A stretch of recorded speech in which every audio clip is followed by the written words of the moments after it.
Hi అండి, ఫ్రాక్స్కి నడుము దగ్గర ఖర్చు కనబడకుండా ఏం చేయాలో ఈ వీడియోలో చూపిస్తాను. నేను ఆల్రెడీ వీడియో చేశానండి. ఆ వీడియోలో ఇంకా క్లారిటీ కావాలన్నారు, అందుకే మళ్ళీ ఈ వీడియో చేస్తున్నాను. యోక్ పార్ట్ని లైనింగ్ వేసి అయితే స్టిచ్ చేసుకోవాలి.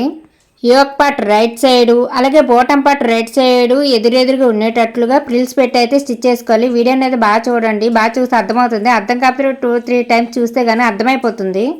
ఇలా ఫ్రిల్స్ పెట్టి స్టిచ్ చేసిన తర్వాత డబుల్ స్టిచ్ అయితే తప్పకుండా వేయండి. అలా వేస్తే కొంచెం గట్టిగా ఉంటుంది. ఇప్పుడైతే మెయిన్ క్లాత్ అయితే అయిపోయింది. ఇప్పుడు లైనింగ్ క్లాత్ వచ్చేసరికి యోక్ పార్ట్ ఉంటుంది కదండి. యోక్ పార్ట్ రైట్ సైడ్ వైపు కాకుండా రాంగ్ సైడ్ వైపు లైనింగ్ క్లాత్ ఉంటుంది కదా, ఆ సైడ్ నుంచి ఈ లైనింగ్ క్లాత్ అయితే ఫ్రిల్స్ పెట్టి అయితే స్టిచ్ చేసుకోవాలి. మీకు అర్థమవుతుందా? వీడియోని అయితే బాగా చూడండి. బిగినర్స్ కూడా అర్థం అవడం కోసం ఈ వీడియోని అయితే చాలా క్లియర్గా తీసానండి. ఖర్చుకి ఓవర్లాక్ చేయవలసిన అవసరం కూడా ఉండదు, పోగులు వచ్చేసిన టెన్షన్ కూడా ఉండదండి.